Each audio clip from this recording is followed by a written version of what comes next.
मुस्तफ़ा अम्मा बाद क़ाल नबी सल्लल्लाहु तआला अलैहि वसल्लम इज़ा उस्सिदल अम्रु इला गैरि अहलिही फंतज़िर साआ औ कमा क़ाल अलैहि सलातु वस्सलाम। अल्लाहुम्मा सल्लि अला सय्यिदिना मौलाना मुहम्मद व अला आलि सय्यिदिना मौलाना मुहम्मद व बारिक वसल्लिम। আল্লাহ পাক জাল্লা জালালুহু আমাদের সবাইকে মাফ করে দেন। আজকের এই মজলিসকে আল্লাহ পাক কবুল করেন। আমাদের সবাইকে আল্লাহ পাক হেদায়েতে কামেলা নসিব করে দেন। লা ইলাহা ইল্লাল্লাহ। সময় যত পার হচ্ছে পৃথিবী ধ্বংসের আলামত সমূহ তত বেশি সামনে আসতেছে, অর্থাৎ কিয়ামতের আলামতগুলো আমাদের সামনে চলে আসতেছে। অনেক কিছুই হচ্ছে, হয়েছে, হবে, কিন্তু আমরা মানুষ এমন জাতি যে আমরা নসিহত গ্রহণ করি না, শিক্ষা গ্রহণ করি না। যে জাতি ঘটে যাওয়া ঘটনা থেকে শিক্ষা গ্রহণ করে না, এটাই আলামত যে এই জাতীয় ধ্বংস হয়ে যাবে।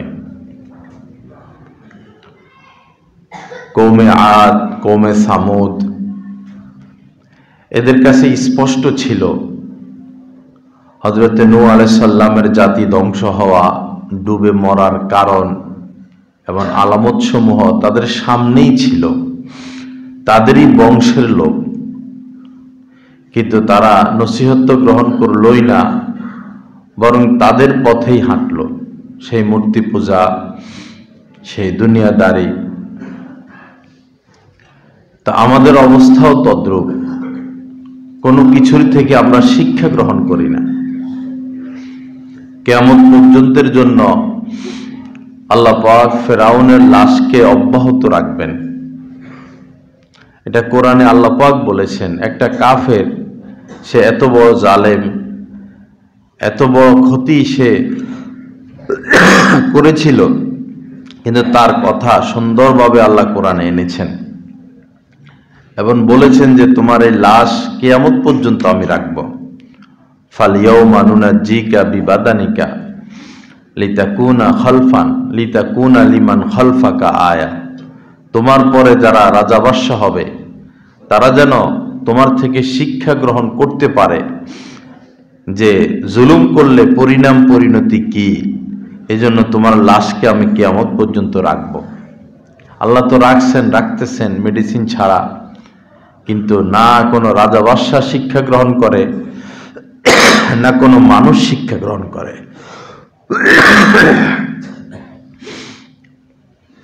যে যাই করি না কেন ভাই, সময় পার হয়ে যাচ্ছে আর মৃত্যুটা হঠাৎ আসে।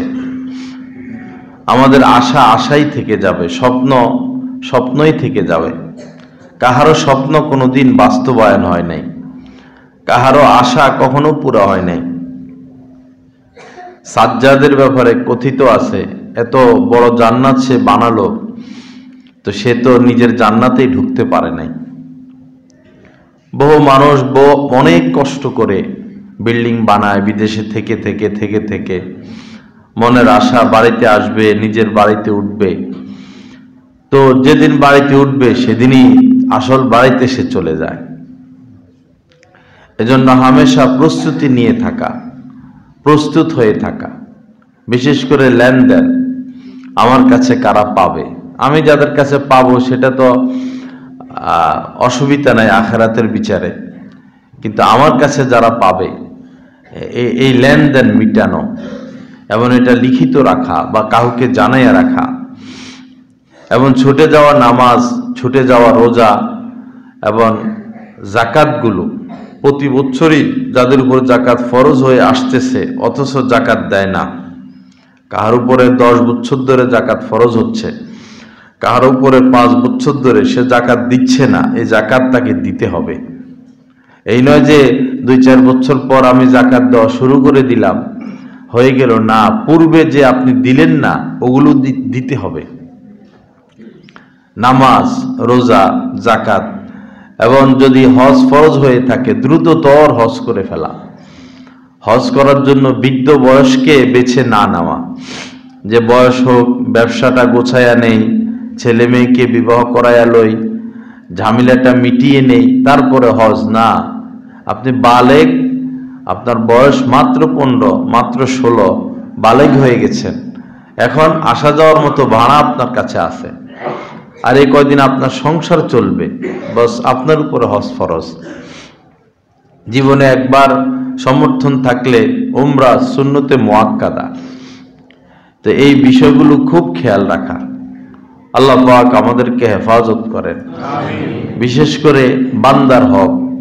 ছোটকালে কতজনের গাছের কত ফল খাওয়া হয়েছে, বালেগ হওয়া থেকে হিসাব হবে। সম্ভব হইলে নাবালেগের সময়গুলোও দাবি ছুটিয়ে নেওয়া।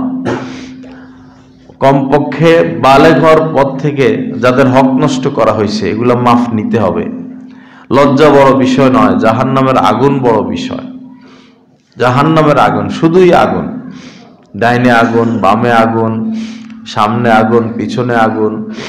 এই নয় যে শান্তিতে আপনাকে পোড়ানো হবে, বড় ওই জায়গার পরিবেশই বড় কঠিন, অনেক দুর্গন্ধযুক্ত এবং অনেক খিচাখিচি, কেউ কাউকে দেখবেও না। একজন আরেকজনকে সান্ত্বনা দিবে, একজন আরেকজনের কাছে গিয়ে কষ্টের কথা বলবে, সেই সুযোগও নাই। সবই জাহান্নাম, সবাই জাহান্নামে থাকবে। আল্লাহ পাক আমাদেরকে মাফ করে দেন। তো এই জাহান্নামের আগুনের সামনে লজ্জা বড় বিষয় না। ফোন করতে পারেন যে আমি তো এই করছি, মাফ করে দেন, বা দাবিটা ছুটায় নিবেন, ওই জিনিসটা দিয়ে দিবেন, এতে ওই মুসলমান খুশি হবে। বরং কোনো হিন্দু, কোনো খ্রিস্টানেরও যদি কোনো মাল আপনি নিয়েছেন অনুমতি ছাড়া, তার থেকেও মাফ নিতে হবে। হিন্দু হইলেও মাফ নিতে হবে, খ্রিস্টান হলেও মাফ নিতে হবে। লা ইলাহা ইল্লাল্লাহ। আল্লাহ পাক আমাদের সবাইকে মাফ করে দেন। যে হাদিসে পাক আমি তেলাওয়াত পাঠ করেছিলাম, ইযা উসসিদাল আমরু ইলা গায়রি আহলিহি ফান্তাদিরিস সাআ, যখন দেখবে যে অযোগ্য লোকেরা এই ক্ষমতা পেয়ে যায়, রাষ্ট্রীয় দায়িত্ব পেয়ে যায়, বড় বড় দায়িত্ব পেয়ে যায়, তখনই কিয়ামতের আলামত, কিয়ামতের অপেক্ষা করো, কিয়ামত এসে যাবে।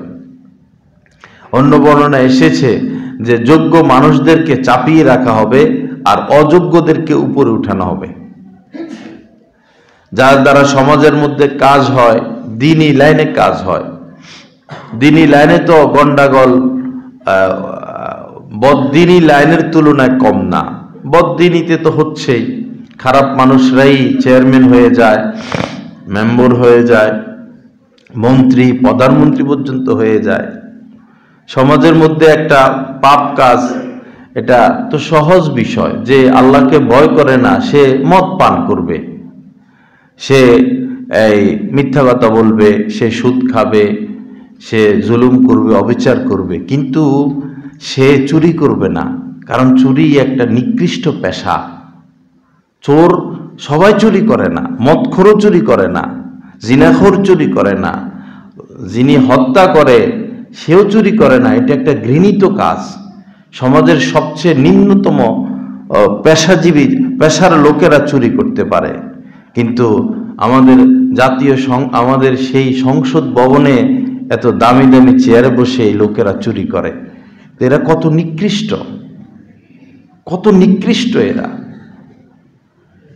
একজন এমপি সে তো চুরি করতে পারে না, সে খুন করতে পারে আল্লাহর ভয় না থাকলে, সে যা ইচ্ছা তা করতে পারে। একজন মন্ত্রী যা ইচ্ছা তা করতে পারে, চুরি তো সে করতে পারে না, কারণ তার বংশ আছে, তার আত্মীয় স্বজন আছে, তার ফ্যামিলি আছে, তার ইজ্জত আছে, সম্মান আছে। আল্লাহর ভয় না থাকলেও সে চুরি করতে পারে না। কিন্তু চোরদের ইস্তেমা, সংসদ চোরদের ইস্তেমা।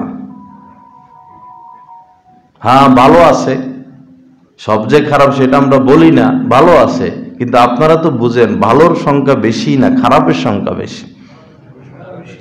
ঠিক তদ্রূপ দ্বীনি লাইনেও এই কাজ, বড় বড় মাহফিল যায়া দেখি এমন লোক প্রধান অতিথি, আসলে তো লোক ভালো না। পাগড়ি দিচ্ছে ছাত্রদেরকে, আসলে তো লোক ভালো না। বড় বড় আল্লামা, সারা দেশ জানে আল্লামা, আসলে তো তার ভিতরগত অবস্থা খারাপ। শুধুই টাকার নেশা, শুধুই টাকার নেশা। সমাজে দিনই লাইনে সঠিক কাজ যেই লোক করে, যে আলেম করে, সবাই তার বিরুদ্ধে। দেখবেন জায়গায় জায়গায়। অবশ্যই এক এক শহরে আল্লাহ পাক এক এক হক্কানি লোক রাখেন। প্রত্যেক শহরে শহরে আবদাল রাখা আছে, কুতুব রাখা আছে আল্লাহ পাকের পক্ষ থেকে, হক্কানি আলেম রাখা আছে। আল্লাহর দায়িত্বে দিনের কাজ চালাইয়া নিবেন। দেখবেন যারা সঠিকভাবে দিনের কাজ করে যাচ্ছে সবাই তাদের বিরুদ্ধে।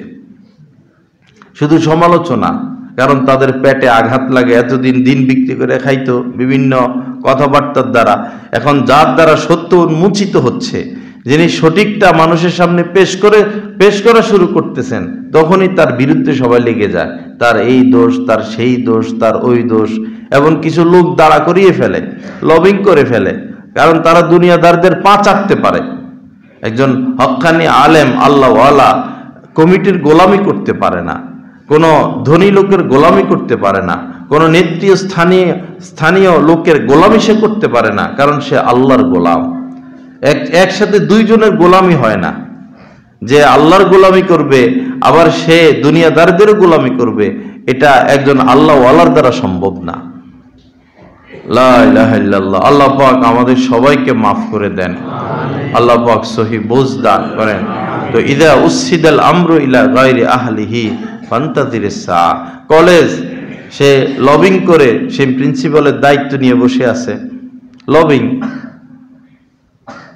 মাদ্রাসা, বিভিন্ন মসজিদে সেই 2-4 জনের হাত পা ধরে, অথচ সে যোগ্য না, মানুষ তাকে চায় না, সে দায়িত্ব নিয়ে বসে আছে। কিয়ামতের আলামত। আত্মীয়, তাকে দূরে সরানো যাচ্ছে না। নিজের আত্মীয়, হয়তো সে সচিব, হয়তো সে বড় কোনো পদে আছে, এখন উপরের কারো আত্মীয়,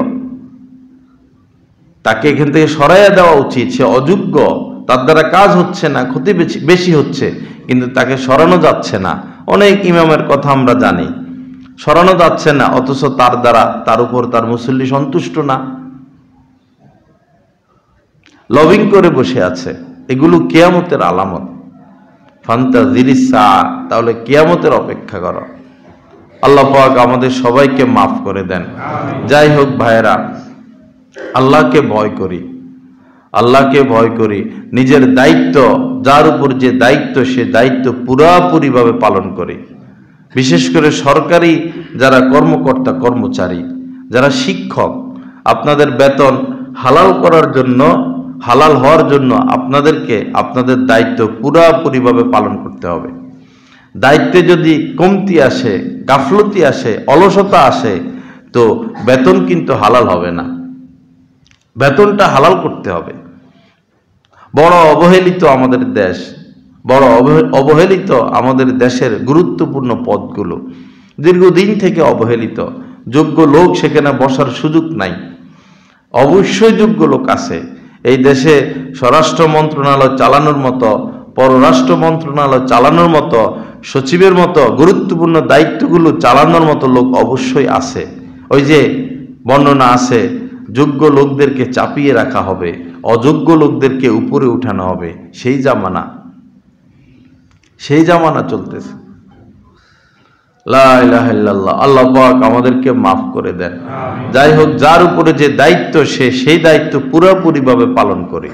কুল্লুকুম রাইন ওয়া কুল্লুকুম মাসউলুন আন রাইয়াতিহি। নবীজি বলেছেন যে তোমরা প্রত্যেকেই জিম্মাদার। এখানে আমরা যারা আছি বালেগ, আমরা সবাই কিছু না কিছু বিষয়ের উপর আমাদের জিম্মাদারি আছে। সন্তানের উপর জিম্মাদারি আছে, পরিবারের উপর জিম্মাদারি আছে।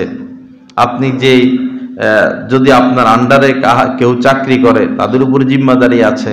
আপনি চাকরিজীবী, ওই প্রতিষ্ঠান কেন্দ্রিক আপনার উপর জিম্মাদারি আছে। সকলের জিম্মাদারির ব্যাপারে জিজ্ঞাসিত করা হবে। সে জিজ্ঞাসিত হবে, তাকে জিজ্ঞাসা করা হবে। এজন্য জিম্মাদারি পুরা করি। আল মারআতু রাইয়াতুন আলা বাইতি যাওজিহা ওয়া ওয়ালাদিহি। নারীর উপরও জিম্মাদারি দেওয়া হয়েছে। নারীদের জিম্মাদারি হলো স্বামীর ঘর সম্পদ, ঘর দেখাশোনা করা এবং স্বামীর সন্তান লালন পালন, মাত্র দুইটা দায়িত্ব। সন্তান দেখাশোনা, সন্তান লালন পালন, আর এই স্বামীর মালের হেফাজত করা, ঘরের হেফাজত করা। স্ত্রী স্বামীর অনুমতি ব্যতীত কোথাও যেতে পারবে না। যতদিন মেয়েটা বাপের বাড়িতে ছিল, পিতার অনুমতি ব্যতীত সে কোথাও যেতে পারবে না। হাত্তাকে যদি গাছতলা ঘাট বাসা থাকে, সে যদি মনে করে যে আমি কোনো কারণে ভৈরব বাজার যাব, কোনো কারণে ডাক্তারের কাছে যাব, কোনো কারণে গাছতলা ঘাট থেকে মুসলিমের মোড় এখানে কোনো এক বাসায় আসব, অবশ্যই এই মেয়েটা স্বামীর বাড়িতে থাকলে স্বামীর অনুমতি নিতে হবে, পিতার বাড়িতে থাকলে পিতার অনুমতি নিতে হবে। কারণ নারীরা হচ্ছে নাকিসাতুল আকল, তাদের জ্ঞান বুদ্ধি অর্ধেক। একটা নিজের ভালো মন্দ তারা বুঝে না। যে লোকটা পাগল তাকে বেঁধে রাখতে হয়, পাগল তো। যে শিশু রাস্তাঘাটে তার হাত ধরে রাখতে হয়, সে গাড়ি দেখলে গাড়ির নিচে দৌড় মারবে, আগুন দেখলে আগুনে গিয়ে ঝাঁপ দিয়ে পড়বে। ভালো মন্দ বুঝে কম, মেয়ে লোকেরা ভালো মন্দ বুঝে কম, তাদেরকে কন্ট্রোলে রাখতে হয়। আর রিজাল কাওয়ামুনা আলান নিসা, পুরুষরা নারীদের উপর কর্তৃত্ব করবে, মানে নারীদেরকে পুরুষরা পরিচালনা করবে, তারা কখনো পরিচালক হবে না। নারীরা ঘরের কখনো কর্তা হবে না। পরামর্শে বসলেন, এখন একজন নারীকে আপনি আমিরে ফায়সাল বানায় দিলেন না, সে আমিরে ফায়সাল হবে। সিদ্ধান্ত নারীর থেকে কখনো সিদ্ধান্ত আসবে না। নারীরা সঠিক সিদ্ধান্ত দিতে পারে না, ওই জ্ঞান তাদের জ্ঞানের মধ্যে কমতি। নারীদের দায়িত্ব ঘর, নারীদের দায়িত্ব সন্তান লালন পালন। এখন নারীরা যদি সরকারি বড় বড় পদে বসে যায়, সে তো কথা বলা শিখে নাই, তার তো ব্রেন ওরকম ঘুরে না, ছুটে না, সে তো সব কিছু বুঝে না, উল্টাপাল্টা সিদ্ধান্ত দিবে। বসে গেছে বড় পদে, এখন কি করবে? উল্টাপাল্টা সিদ্ধান্ত দিবে, তখন সব জায়গায় সমস্যা সৃষ্টি হবে। সব জায়গায় কি করছে দেশকে দেখেন না। সবচেয়ে নারীবাদী, নারী আন্দোলন, নারী স্বাধীনতা কারা বলে? আমেরিকা বলে। আমেরিকাই তো বেশি নারীর পক্ষে কথা বলে। আজ পর্যন্ত আমেরিকা তো কোনো নারীকে তাদের রাষ্ট্রপ্রধান বানায় নেই। এবার তো হয়েই গেছিল, কমলা হয়েই গেছিল, কিন্তু চাবি ঘুরাইয়া দিছে। নারীকে তারা রাষ্ট্রপ্রধান বানায় না। এত পাগল না তারা, আমরা পাগল, হেরা পাগল না। আমাদের তার দুই একটা ছেঁড়া আছে, এদের তার লাগানো আছে। নারীকে তারা রাষ্ট্রপ্রধান বানাবে না, বানায় নেই আজ পর্যন্ত। ইসরায়েল কোনোদিন নারীকে রাষ্ট্রপ্রধান বানাবে না। বহুত হুঁশ, কোরআন হাদিসের উপর তাদের বহুত আমল আছে, কিন্তু আমরা দলের পাগল। আমাদের ভালোবাসা দল কেন্দ্রিক। দলের পক্ষ থেকে একটা চোর দাঁড়াইলেও ভোট দিতে আমাদের দ্বিধা হয় না। দলের লোক হাজার দুর্নীতি, হাজার চুরি করলো, তাকে আমরা জিবরিল আমিন মনে করি, জিবরিল আমিনের থেকে বড় মনে করি। লা ইলাহা ইল্লাল্লাহ। আল্লাহ পাক আমাদেরকে মাফ করে দেন। হিসাব দিতে হবে ভাই। এই নয় যে হেলায় খেলায় যা ইচ্ছা তা করে পার পেয়ে যাব, হিসাব দিতে হবে। কাকে ভোট দিলেন, কাকে সমর্থন করতেছেন, কার জন্য নারায়ে তাকবীর দেন, কোন কাজ কি কারণে করেন।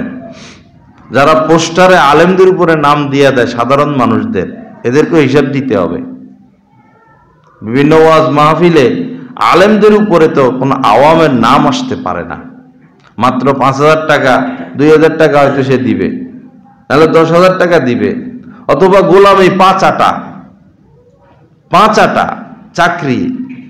আওয়ামের নাম কখনো পোস্টারে আলেমের উপর আসতে পারে না। এটা ওই আওয়ামের জন্য ক্ষতিকর। ভাবতেছেন তাকে সম্মান দিচ্ছেন, তাকে তো ধ্বংস করতেছেন আপনি, তাকে তো আপনি শেষ করে দিলেন, তাকে তো বেয়াদব বানাইলেন আপনি, আলেমদেরকে অপমানিত করলেন। ওই ওয়াজ মাহফিল না, যে ওয়াজ মাহফিলে পোস্টারে আলেমের নামের উপরে সাধারণ মানুষের নাম। কথা আমার স্পষ্ট, কাউকে পরোয়া আর কাউকে কার ভয় আমার অন্তরে নাই, বহুবার আমি এটা বলেছি। লা ইলাহা ইল্লাল্লাহ। আল্লাহ পাক আমাদেরকে মাফ করে দেন, আল্লাহ পাক সহি বুঝ দান করেন। কোরআন সুন্নাহর বাহিরে গিয়ে শান্তি পাবেন না ভাই। আপনার পরিবারকে আপনি সাজান, রাষ্ট্র সাজাতে পারেন না, রাষ্ট্রের মধ্যে ইসলাম আনতে পারেন না, আচ্ছা সেটা ভিন্ন কথা। আপনার পরিবারের মধ্যে আপনি ইসলামী হুকুমত কায়েম করেন। আমাদের হযরত হাফিজ হুজুর রহমতুল্লাহ আলাই তো নির্বাচন করেছিলেন, তিনি নির্বাচিত হয়েছিলেন, কিন্তু ওরা অন্যায়ভাবে ক্ষমতা চলে গেছে। ভোট হাফিজ হুজুরই বেশি পেয়েছেন, ক্ষমতায় তারা চলে গেছে। তো হাফিজ হুজুরের কাছে যাতায়াত ছিল জিয়াউর রহমান সাহেবের, জিয়াউর রহমান সাহেবের যাতায়াত ছিল। বহুবার বলতেন যে তুমি ইসলামী হুকুমত কায়েম করো, সৎ শাসন কায়েম করো। তো এই বাহানা সেই বাহানা উনি দেখাইতেন।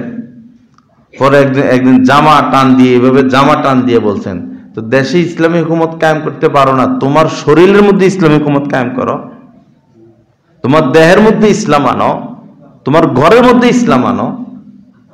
আমরা রাষ্ট্রের দিকে তাকিয়ে আছি, রাষ্ট্রে ইসলামী হুকুমত কায়েম হোক, সেটা তো একটা বড় বিষয়। আপনার ঘরে আপনি হুকুমতটা নিয়ে আসেন না, আপনার স্ত্রীকে পর্দা করান, মেয়েদেরকে পর্দা করান, ছেলেদের মধ্যে দিন আনয়ন করেন, আপনার নিজের মধ্যে দিন আনেন না। আপনি তো আপনার ঘরের প্রেসিডেন্ট, আপনার পরিবারে তো আপনি প্রধানমন্ত্রী।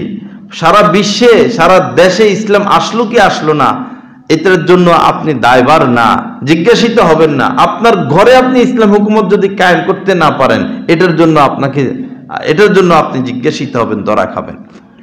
কেন আপনার স্ত্রী পর্দা করবে না? কেন ছেলে মেয়েরা গান বাজনা নিয়ে ব্যস্ত থাকবে, অশ্লীলতা নিয়ে ব্যস্ত থাকবে? আপনার মেয়েটাকে কেন পারেন না পর্দা করাইতে? এই জামানায় কি মেয়েরা নিরাপদ? এই জামানা তো ছেলেরাও নিরাপদ না। কোন কোন রাষ্ট্রে দর্শনের শিকার ছেলেদের জন্য হাসপাতাল, সুইজারল্যান্ড সহ বিভিন্ন রাষ্ট্রে হাসপাতাল হচ্ছে, ছেলেরা জায়গায় জায়গায় এখন দর্শনের শিকার হচ্ছে। বাংলাদেশেও ছোট বাচ্চারা দর্শনের শিকার হচ্ছে, আমাদের চোখের সামনে হচ্ছে এগুলো। মেয়ে কি, ছেলেরাই তো এখন নিরাপদ না। আপনার ছেলে 18-20 বছর একটা বাচ্চার সাথে ঘোরাফেরা করে, আপনার ছেলেও তো নিরাপদ না। আপনার মেয়ে এই জায়গায় ফোন দেয়, সে জায়গায় ফোন দেয়, অমুকের সাথে ঘুরতে চলে যায়, তার সাথে কোচিং করে, অমুকের সাথে প্রাইভেট পড়ে। কেন? আপনারা এত বড় বড় মার্কেট করতে পারেন, বাড়ি করতে পারেন, স্কুল করেন না, এরকম কলেজ করেন, ভার্সিটি করেন, যেখানে শুধু মেয়েরা পড়বে, মেয়েরা পড়াবে, এমন স্কুল প্রত্যেক এলাকায় হওয়া চাই। যাদের সামর্থ্য আছে তারা এই উপকারটা করেন, সমাজের, দেশের এই উপকারটা করেন। আপনি একটা স্কুল করেন, খুব ভালো পড়াশোনা, পুরাটা যেগুলো স্কুলে প্রাইমারিতে পড়া, স্কুলে পড়া, এগুলোই পড়াবেন। তবে শুধু মেয়েরা পড়বে, শুধু মেয়েরা পড়াবে, এবং পোশাক থাকবে ইসলামী। মেয়েরা যাদের বড় হয়ে যায় তারা পর্দা করে আসবে, যারা পড়াবে তারা, ওই শিক্ষিকারা নেককার থাকবে। এই উপকারটা করেন ভাই, যাদের সমর্থন আছে। এমন স্কুল করেন যে স্কুল শুধু ছেলেরা পড়াবে, ছেলেরা পড়বে, কোনো মেয়ে নাই।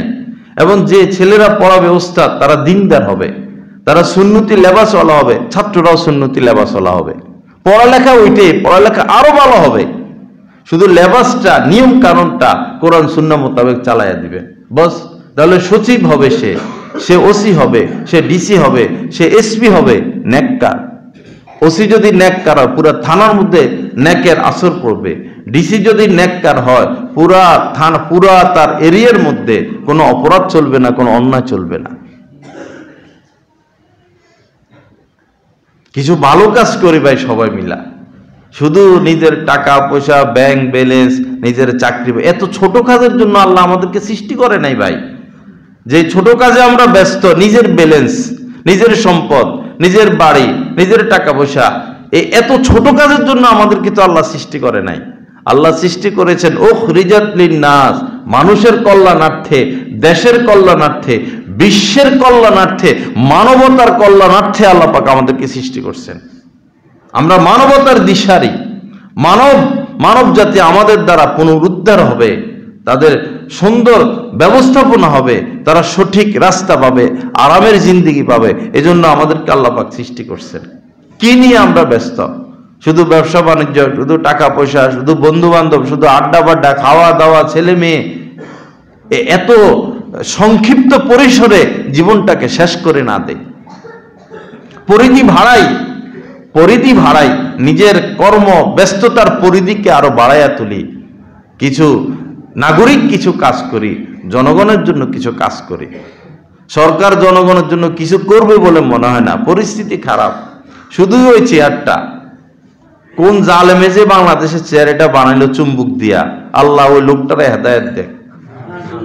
এমন চুম্বুক দিয়া বানাইছে বা এমন আঠা দিয়া বানাইছে, যেই বসে কারো শাড়ি আটকা পড়ে, কারো শার্ট প্যান্ট আটকা পড়ে, আর উঠতে পারে না।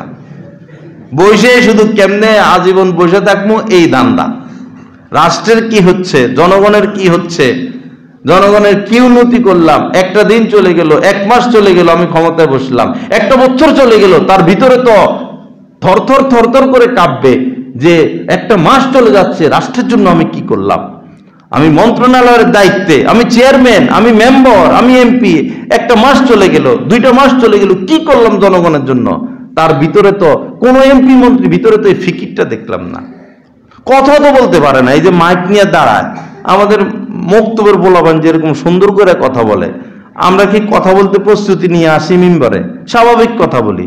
এই যে বড় বড় পদে লোকেরা বসে, কথা তো বলতে পারে না, একটা ভালোবাসা বক্তব্য দিবে, এই বক্তব্যটাও তো তারা পারে না। কিরকম লোককে আমরা এরকম গুরুত্বপূর্ণ দায়িত্বে বসায় দেই। এমনও বর্ণনা এসেছে যে প্রত্যেক গোত্রের প্রধানরা হবে মুনাফিক কিয়ামতের আগে। দেখেন না, বংশের গোত্রের প্রধানটা হয়ে যাবে কি? মুনাফিক। আল্লাহ হেফাজত করেন, আল্লাহ পাক সহি বুঝ দান করেন। যাই হোক বাবা, বড় ভয়ঙ্কর সময় পার করতেছি আমরা। বিভিন্ন জায়গায় বিভিন্ন নেককার লোকদেরকে নবীজি খাবে সতর্ক করতেছেন। খাবের মধ্যে স্বপ্নের মাধ্যমে সতর্ক করতেছেন। বাংলাদেশের ব্যাপারে অনেকগুলো স্বপ্ন সামনে আসছে যে বাংলাদেশিদের সামনে আরো বড় বিপদ আসতেছে, আরো বড় বিপদ আসতেছে। আল্লাহ হেফাজত করেন। আসুন ভাইরা, নিজের কাজ সংশোধন করে ফেলি। আর 1 মিনিট সময় নাই। নিজের নফসকে চিপে গলা টিপে ধরি, নফসের গলা টিপে ধরি যে তোর কথা আর শুনবো না। তুই আমাকে খারাপ পথ দেখাস, তোর কথা আমি শুনবো না। আমি আল্লাহ রাসূলের কথা শুনবো। নফসের কথা না শোনা, শয়তানের কথা না শোনা। 2টা দুশ্মন আমাদের। এক দুশ্মন বাহিরে থাকে, ইবলিস শয়তান, আরেক দুশ্মন ভিতরে থাকে, নফস। এই 2 দুশ্মন আমাদের। ভিতরে যেটা আছে সেটা ভিতরে থেকে থেকে অন্যায় পথে ডাকে, টানে।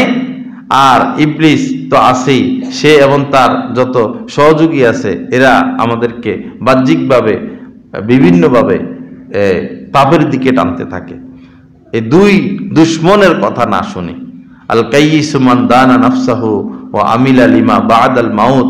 নবীজি বলেছেন, জ্ঞানী সে, প্রকৃত জ্ঞানী সে মেধার অধিকারী, সেই বুঝবান, সেই চালু, সেই চালাক, সেই উত্তম, সেই শ্রেষ্ঠ, সেই বীর শ্রেষ্ঠ, যে নফসকে কন্ট্রোল করে এবং আখিরাতের জন্য, আখিরাতকে সামনে রেখে কাজ করে।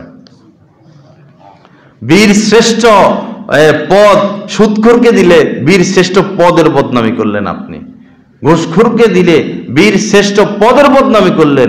বীর শ্রেষ্ঠ সে যে নফসকে কন্ট্রোল করে, অন্যায় কাজ যে করে না, অন্যায়কে প্রশ্রয় দেয় না। কিছু মানুষ আছে নিজে অন্যায় করে না কিন্তু অন্যায়কে প্রশ্রয় দেয়। তার চোখের সামনে তার সন্তানেরা অন্যায় করে, সে চুপ। তার চোখের সামনে তার আত্মীয় স্বজন, তার নেতা কর্মীরা অন্যায় করে, সে দেখেও না দেখার ভান করে। কোনো এক বিশেষ এমপির সবাই ভক্ত, কোনো এক এলাকার ভক্ত, যে সে ভালো মানুষ, ভালো কথা, সে ভালো মানুষ, সে অন্যায়কারীদেরকে যে সে প্রশ্রয় দিচ্ছে, সে ভালো মানুষ, তার গুণগান গান, সে আলেম ওলামাদের সাথে আছে, তার বাবাও ভালো মানুষ ছিল, আলেম ওলামাদেরকে সমর্থন করেছে, তো সেও ভালো মানুষ, তার বাবাও ভালো মানুষ, তাকে এমপি বানাবেন। সে যে অপরাধীদেরকে ছাড় দিচ্ছে, অন্যায়কারীদেরকে ছাড় দিচ্ছে, চোখে দেখেন না আপনারা? চোখ কি পিঠে দিছে আল্লাহ পাক? চোখ তো সামনে দিছে আল্লাহ পাক, চোখ পিঠে কেন যাবে আমাদের? অন্যায় করা যতটা অন্যায়, অন্যায়কারীদেরকে প্রশ্রয় দেওয়াও সমান অন্যায়। সুদ খাওয়া যেমন অপরাধ, যারা যে সুদ দেয় সেটাও অপরাধ, যে সুদের চুক্তিপত্র লেখে ও সমান অপরাধ, যে সাক্ষী দেয় তার সমান অপরাধ, যে ঘুষ খায় সে তো অপরাধী, ঘুষ খায়, যে ঘুষ দেয় তার কি অপরাধ নাই? সমান অপরাধ। যে অন্যায় করে সে যেমন অপরাধী, যে অন্যায়ের প্রশ্রয় দেয় সে অপরাধী। আপনার পরিবারের মধ্যে আপনি অন্যায়ের প্রশ্রয় দিচ্ছেন, আপনার চোখের সামনে আপনার সন্তানেরা, আপনার বিবি বাচ্চা অপরাধ করতেছে, আপনার ছত্র ছায়ায় আপনি অপরাধী।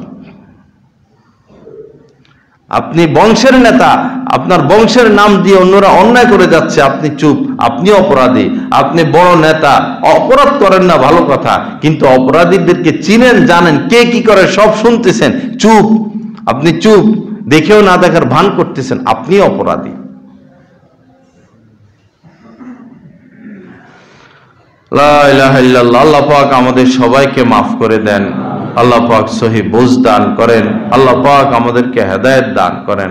বা 1 মিনিট সময় নাই, হঠাৎ মৃত্যু চলে আসবে, হঠাৎ, একদম হঠাৎ। ফাইদা জা আজালুহুম, আল্লাহ এটা নির্ধারণ করে রেখেছেন। মনে করেন রবিবার বিকেল 3:35:47 আল্লাহ লিখে রাখছেন এই লোকের ইন্তেকাল, যথাসময় চলে আসবে, বলে কই আসবে না। ট্রেন আসার আগে তো আওয়াজ দেওয়া শুরু করে, ফোন আসার আগে মোবাইল বাজে, বৃষ্টি আসার আগে আল্লাহ পাক বাতাস পাঠান, রংধনু উঠে, কিন্তু মৃত্যু আসার আগে আলামত নাই। হঠাৎ কিয়ামত হঠাৎ হয়ে যাবে। মানুষ ছুটাছুটি, দৌড়াদৌড়ি, ব্যস্ততা, ব্যবসা বাণিজ্য, জুলুম, অবিচার, পাপ, বিভিন্ন কাজে মানুষ ব্যস্ত থাকবে, হঠাৎই কিয়ামত চলে আসবে। আর আমার আপনার বিদায়টাও হঠাৎ চলে আসবে। আল্লাহর হস্তে 2টা পা ধরে বলি, বাবা অন্যায় ছেড়ে দেই, অন্যায় ছেড়ে দেই। আপনি নিজেই বুঝবেন কোনটা অন্যায়, নিজেকে নিজে আপনি প্রশ্ন করেন, আপনি নিজেকে নিজে প্রশ্ন করেন কাজটা কি ভালো না খারাপ। আপনার ভিতর থেকে আওয়াজ আসবে কাজটা ভালো না, ভিতর থেকে আওয়াজ আসবে কাজটা ভালো।